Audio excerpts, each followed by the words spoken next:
දැක්කද පුතා මේ මිනිස්සු දියුණු වෙනවා නම් දියුණු වෙන්නේ ඒගොල්ලන්ගේ එක ප්‍රධාන ක්වොලිටි එකක්. මොකද්ද? නිහතමානී උත්සාහය.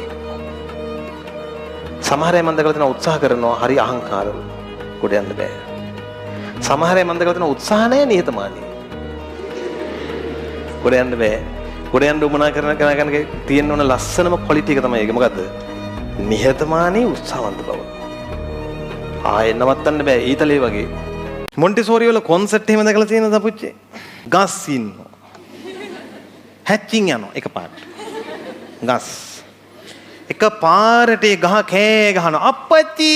එතකොට ආයෙ වාඩි කරනවා ගහ.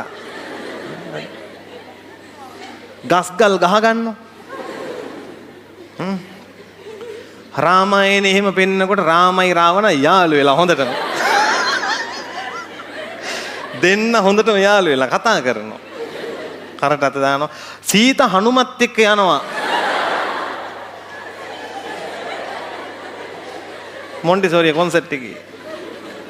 ටීචර්ලා පුදුම දුකක් විඳින්නේ කලගෙඩි ටීම් එකකුයි කුළු නැටුම් ටීම් එකකුයි හිටියොත් එහෙම උන් දෙන්නව තියලා තියන්න පොඩ්ඩක් අර නාට්‍ය ඉවර වෙනකන්.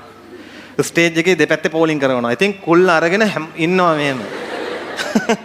පැත්තෙන් කලගෙඩිය වෙනම අම්මා තාත්තා Tamanට ලැබිලා ඉන්නවා නම් ඒක තාත්තා නැති වෙලා දැන් අම්මා විතරයි ඉන්නේ. අම්මා ඉන්නවනේ මට කියලා කෘතඥ වෙන්න.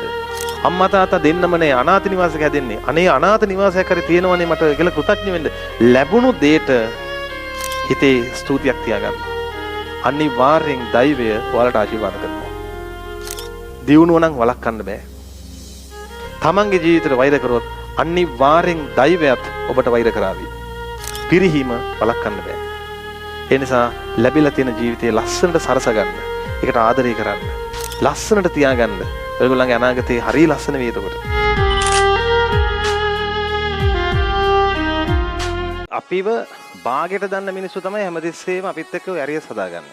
අපිව හොඳටම දන්න කවුරුවවත් හෝ අපිව දන්නේම නැති මිනිස්සු කවදාකවත් අපිට ගහන්නේ නැහැ. බාගෙට සෙට්ලා ඉන්න බාගේ අයව තමයි ගහන්නේ. ඔය ගල් ගහන සීමාව ළමයි එක සීමාවක් දක්වා විතරයි වදින්නේ. ඔය සීමාව තරණය කරන එක තමයි අමාරුමත්. හේතුව ගල් ගහන එකම තමයි. පුළුවන් තරම් බාධක දීලා බලනවා වට්ටන්න. ඒක තමයි හේතුවත්. මෙහෙම පිහියෙන් අයින වගේ කියන වචනය පවා අපේ ගමනට බාධාවක් නෙමෙයි. අපිව ගොඩ හිතනවනේ. අන්න ඒක තමයි නොකරන්න ඕන. දියුණුවට අත්‍යවශ්‍ය වෙන්නේ දියුණුව පතන මිනිස්සු විතරයි. ඒක නොපතන මිනිස්සු දියුණුවට අත්‍යවශ්‍ය නැහැ. ඒ නිසා ගල් ගහන අයට ගල් ගහන්න දෙන්න. කාගෙන මේ දුර තරණය කරන්න. ඔයාලගේ ජීවිතේ එක සීමාවකට එහායින් උඩට ගියාට පස්සේ ඔය ගහන ගල් ආයෙ වදින්නේ නැහැ. බාගේ මිනිස්සුන්ට ඔයාලා වටන්න බෑ. ගහන ගල් ආයෙම වැටෙන්නේ යාළ ගොල්ලටම තමයි. ඔයාලා ඊට උඩට ඇවිත්. ඒ නිසා කාගෙන උඩටම යන්න. මැද රැඳෙන්න එපා. අනාගතේ ඔයාලා සල්ලි හම්බ කරන කාලෙක වාහනයක් ගන්න හිතුනොත් වියදම් කළ හැකි මුදලක් නම් වියදම් කරලා ගන්න. කවුද දන්නේ ඊළඟ මාසේ මැරෙයිද කියලා? මැරුණොත් මැරෙන්නේ ආස කරපු වාහනේ පැදපු එකෙක් විදියට. දැන් මේ කට්ටිය පොදි බඳිනවා අපි ඉතුරු කරනවා කමක් නෑ. වියදම් නොකරනම් ඔය ඉතුරු කරන්නේ ඔය ඉතුරු මොකට කාට ගන්නද? හොඳට වියදම් කරන්න බලපමණින් හැබැයි. මේ වචනේ හරියට මතකත් නෑ. ශක්තිපමණින් බලපමණින්. ඒ කියන්නේ පුළුවන් විදියට සල්ලි කොහොම හරි එකතු කරලා නැවක් ගන්න දෙමේ මේ කියන්නේ. පුළුවන් දෙයක් එපේ කරන්න. එහෙනම් Tamanට පුළුවන් වාහනයක් ගන්න පුළුවන් නම් ගන්න.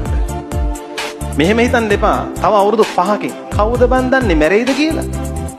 කවුද දන්නේ? ඒ නිසා ජීවිතේ ඇරියස් හදාගන්න එපා. ලස්සනට ජීවත් වෙන්න. ඔය දරුවෝ වාහන අරගෙන යාන වාහන අරගෙන සතුටින් ඇඳුම් පැළඳුම් අරගෙන හොඳට කාලා බීලා ජීවත් වෙනකොට ඒක විඳව ගන්න බැරි වුන් ටිකක් පැත්තකින් ඉඳන් බණී. හැබැයි ඔයාලට හිමි අහිමි කාටද? එයාලටයි. ඒක ඔයාලට ප්‍රශ්නයක් නෙවෙයි.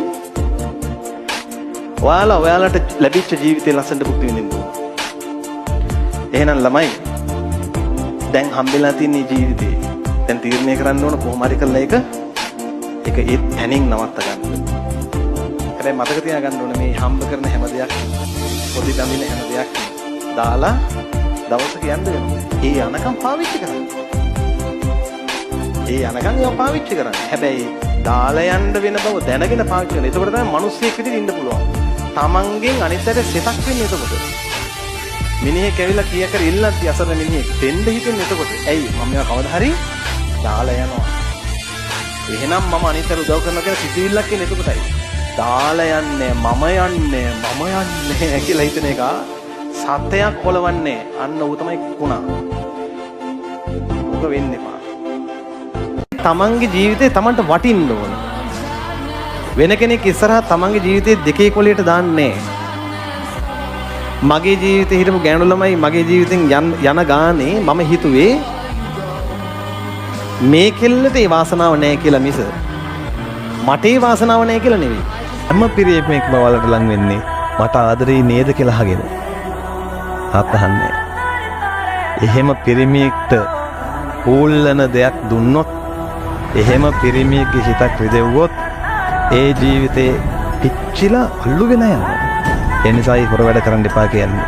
සාර්ථකත්වයේ වගේ දේවල් හැමෝටම කී දඟලන්නේ. නිහඬව සාර්ථක වෙන්න. සාර්ථකත්වය ප්‍රසිද්ධ කළත් එකයි නිහඬව Tamanට ලැබුණත් එකයි. ප්‍රසිද්ධ කරපුවම පොඩි ප්‍රශ්නයක් එනවා මොකද්ද? බාධා වැඩි වෙනවා, හතුරෝ වැඩි වෙනවා. මොකද මිනිස්සු බහුතරය අනිත් අයගේ සාර්ථකත්වය දකින්න කැමති අය නෙවෙයි. ඒක හොඳට මතක තියාගන්න ඕක. වචනකින් හරි Tamanට අපි කියන්නේ මොරාල් එකක් දෙන, වචනකින් හරි සුබ පැතීමක් දෙන මිනිස්සුෙකුට සාර්ථකත්වයක් කියන්නේ අනිත් අයට මොකද නොවේ. රඟන චරිතවලට කවදාකවත් දියුණුවක් නැහැ පුතා. දියුණුව ලැබෙන්නේ රැඟිල්ලට නෙවෙයි. දියුණුව ලැබෙන්නේ උත්සාහයට. උත්සාහ කරන මිනිහට රඟන්න වෙලාව නැහැ. උත්සාහ කරන මිනිහට තියෙන්නේ තමන්ගේ දියුණුව පිණිස උත්සාහ කරන්න වෙලාව විතරයි. රඟන්නේ හිස් චරිත. එයාට වෙලාව තියෙනවා මොකද දියුණු වෙන්න උත්සාහයක් නැහැ. ඔහේ කාලකන්ණි කර කර ඉන්න වෙලාව තියෙනින්ද හොඳට රඟනවා ලෝකෙට පේන්න අපි මෙහෙමයි රඟන චරිත ඉන්නව නේද? ජීවිතේට පුතා පෙරපිනක් තිබ්බොත් ගොඩේයි. එහෙම නැත්නම් නම් ගොඩ යන්න හම්බෙන්නේ.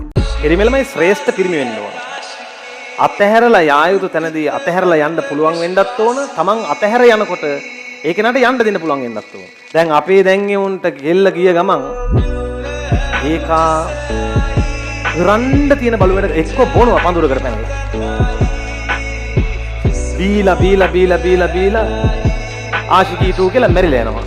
නෑ ඒක පුදුම කරුමයක්.